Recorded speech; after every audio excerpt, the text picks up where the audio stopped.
사무엘상 31장. 블레셋 군대가 이스라엘을 공격했다. 이스라엘 사람들은 길보아 산으로 도망쳤다. 많은 군사들이 길보아 산에서 쓰러져 죽었다. 블레셋 군사들은 사울과 그의 아들들을 바싹 추격하여 사울의 아들들인 요나단과 아비나답과 말기수아를 죽였다. 싸움은 치열했다. 그 와중에 블레셋의 활 쏘는 자들이 사울을 알아보고 활을 쏘았다. 사울은 화살에 맞아 치명적인 상처를 입었다. 그래서 사울은 자신의 무기를 들고 다니는 부하에게 명령했다. 네 칼을 뽑아 어서 나를 죽여다오. 어찌 내가 저 할례받지 못한 자들에게 붙잡혀 수모를 당할 수 있겠느냐. 하지만 그 부하는 겁을 내고 감히 칼을 빼들지 못했다. 그러자 사울은 자신의 칼을 뽑아 그 위에 엎어졌다.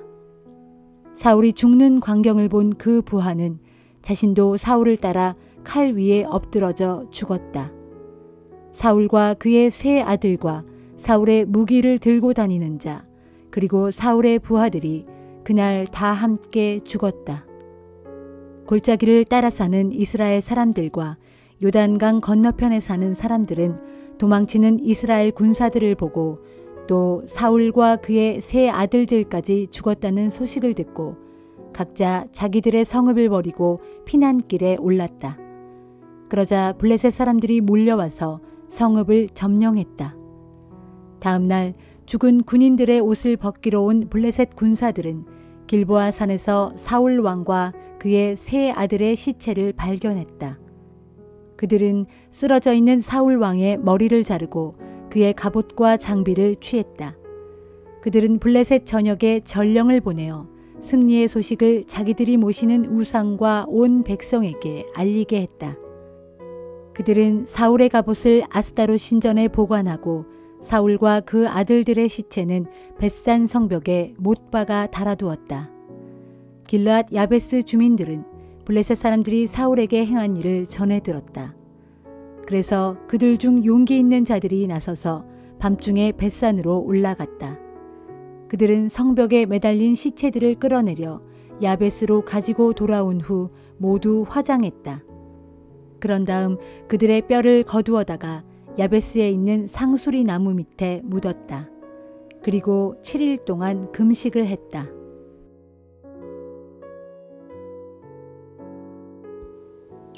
고린도전서 11장. 내가 그리스도 예수를 본받는 자 된 것처럼 여러분도 나를 본받는 자들이 되십시오.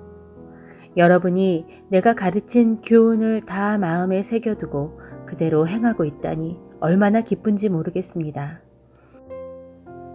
이제 여러분에게 깨우쳐 드릴 것이 한 가지 있습니다.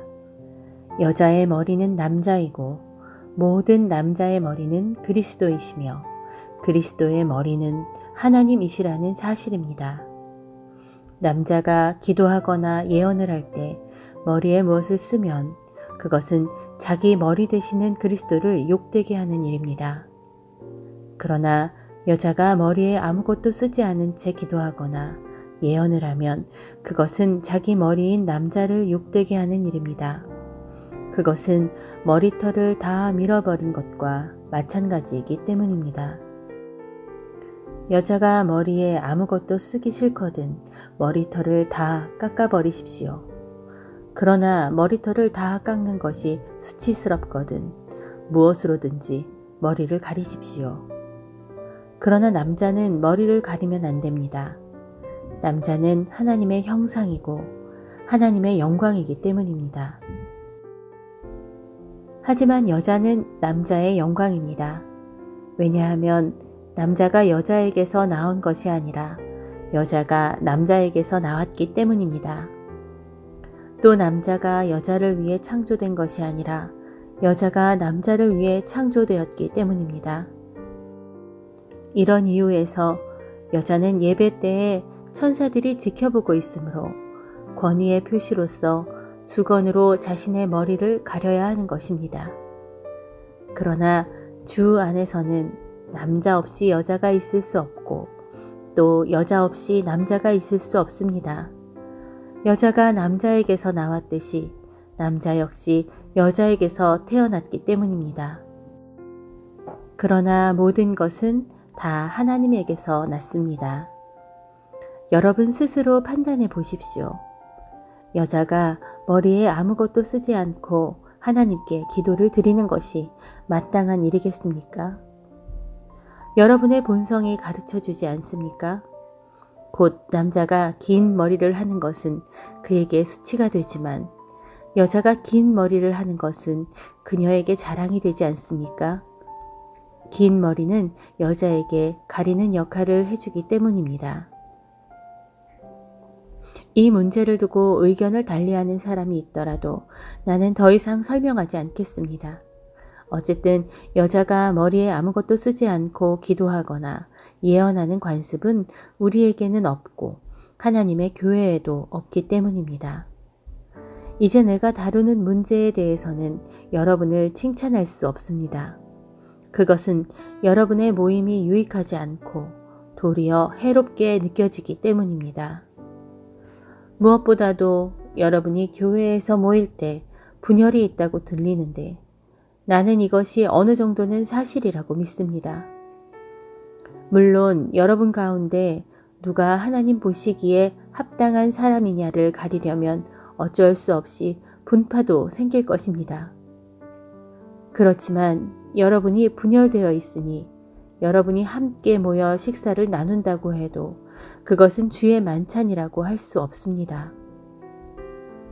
또 먹을 때 여러분이 가져온 음식을 모두 함께 나누어 먹지 않고 각자 자기 것을 먼저 먹어버리므로 어떤 사람은 배가 고프게 되고 어떤 사람은 너무 많이 마셔 술에 취해버립니다. 여러분에게 마음 놓고 먹고 마실 집이 없습니까? 아니면 하나님의 교회를 하찮게 여겨 자기 음식을 가져올 수 없는 가난한 사람들을 창피스럽게 만들 작정입니까? 내가 여러분에게 어떤 말을 해야 하겠습니까? 이 일에 대해 여러분을 칭찬해야 합니까? 결코 그럴 수 없습니다. 내가 여러분께 전한 것은 주께 받은 것입니다.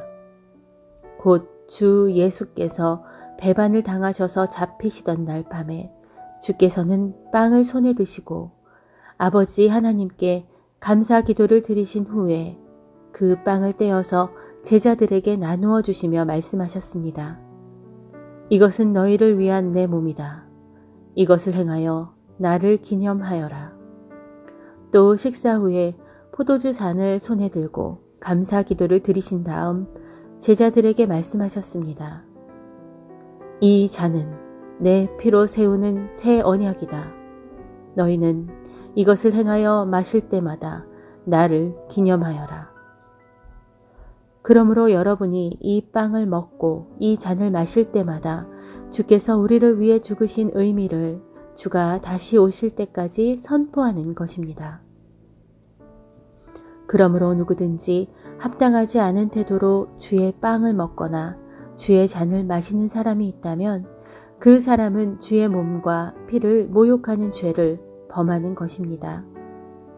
그러므로 주의 빵을 먹거나 주의 잔을 마시기 전에 먼저 자기 자신을 주의 깊게 돌아보아야 합니다. 만일 누군가가 그 빵과 잔이 주의 몸임을 분별하지 못한 채 먹고 마신다면 그는 자기 자신에게 임할 심판을 먹고 마시는 것입니다. 여러분 가운데 허약한 사람과 병든 사람, 그리고 죽은 사람들이 많은 것은 바로 이러한 이유 때문입니다. 그러나 우리가 스스로를 주의 깊게 살펴 분별력을 가진다면 우리는 심판을 받지 않을 것입니다. 지금 우리가 주께 심판을 받는 것은 주께서 우리를 이 세상 사람들과 함께 정죄받지 않게 하시려고 우리를 단련시키시는 것입니다. 그러므로 나의 형제들이여, 여러분이 주의 성만찬을 하기 위해 모일 때에는 서로 기다려 주십시오. 만일 배가 고프거든 집에서 미리 식사를 하고 오십시오.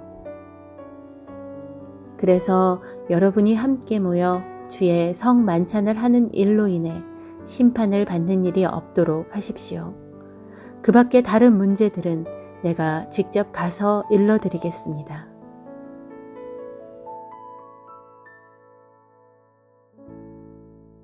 에스겔 9장. 그리고 그때 나는 그분이 큰 소리로 이렇게 외치시는 소리를 들었다.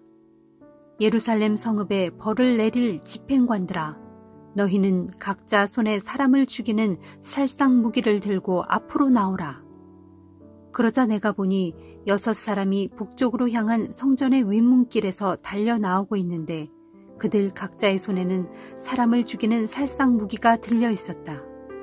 그리고 그들 가운데 한 사람은 가는 베옷을 입었고 허리에 서기관의 먹통을 차고 있었다. 그들이 성전 안뜰로 들어와서 총동제단 곁에 섰다.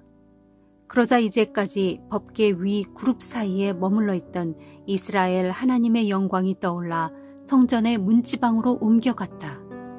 이때 주께서 그들 중 가는 베옷을 입고 허리에 서기관의 먹통을 찬 사람을 부르시더니 그에게 명령하시기를, 너는 예루살렘 성읍을 두루 돌아다니면서 그곳 성읍 안에서 벌어지고 있는 각양 혐오스러운 일들로 인해 깊이 탄식하며 슬피 울고 있는 자들의 이마에 표시를 하도록 하라 하셨다.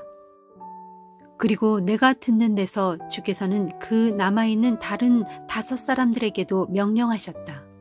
이르시기를, 너희는 저 사람을 뒤따라가서 예루살렘 성읍 안을 두루 돌아다니면서 사람을 쳐 죽여라. 닥치는 대로 마구 쳐 죽이되 조금도 불쌍히 여기지 말고 아무런 자비도 베풀지 마라. 늙은이든 젊은이든 처녀든 어린아이든 부녀든 아무도 가리지 말고 다 죽여라. 그러나 그 이마에 표시가 되어 있는 사람에게는 절대로 가까이 가지 마라. 자, 내 성전에서부터 시작하라 하시자 그들은 성전 앞에 있던 장로들부터 죽이기 시작했다. 주께서 또 그들에게 명령하시기를, 너희는 너희가 죽인 시체들로 성전의 모든 뜰을 가득 채워서 성전을 더럽혀라. 자, 가라. 가서 그대로 행하라 하시자 그들이 나가서 예루살렘 성읍 안을 두루 돌아다니면서 닥치는 대로 쳐 죽였다. 그들이 나가서 예루살렘 주민들을 쳐 죽이는 동안 나는 홀로 남게 되었다. 그때 나는 주 앞에 엎드려 크게 부르짖었다. 아, 주 하나님이시여, 주께서 이렇듯 예루살렘에 대해 격렬한 분노를 쏟아부으시니 정녕 이스라엘 백성 중 마지막 한 사람까지도 다 멸절시킬 작정이십니까? 주께서 내게 대답하셨다. 이스라엘 족속과 유다 족속의 죄가 너무나도 크고 무겁다. 보아라, 이 땅은 피로 온통 물들었고 이 성읍에는 불의가 넘쳐나고 있다. 그런데도 그들은 말하기를, 주께서 이 땅을 버리셨고 더 이상 쳐다보지도 않으신다 하는구나. 그러므로 나도 내 분노대로 행하여 그들을 조금도 불쌍히 여기지 않을 것이고 그들에게 아무런 자비도 베풀지 않겠다. 오직 그들이 저지른 행실대로 그들의 머리 위에 다 갚아줄 것이다. 바로 그때 가는 베옷을 입고 허리에 서기관의 먹통을 찬 사람이 예루살렘 성읍에서 돌아와 주께 보고했다. 주께서 제게 명령하신 대로 제가 그대로 다 실행했습니다.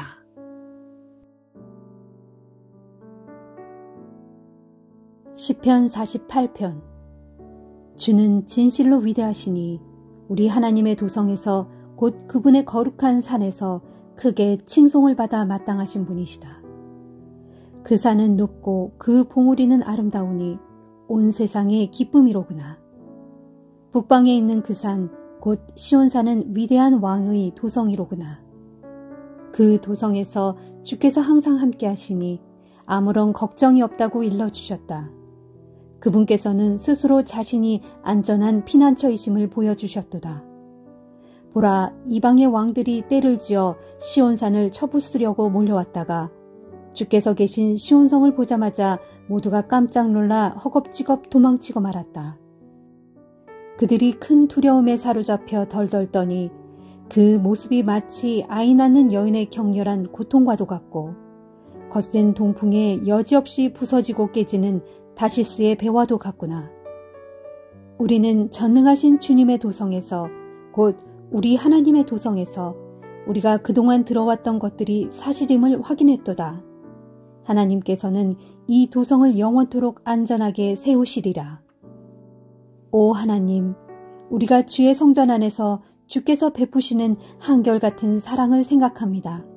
하나님, 주님을 칭송하는 소리가 땅끝까지 이르고 주님의 오른손은 하시는 일마다 의로움이 가득합니다.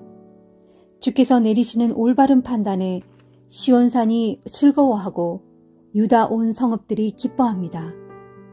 너희는 시온성을 두루 돌면서 그 성을 살펴보고 그 망대를 세어보아라. 그 성벽이 어떠한지 잘 살펴보고 그 요새가 어떠한지 잘 보아두어라. 그리하여 그 영광을 대대로 자식들에게 말해주어라.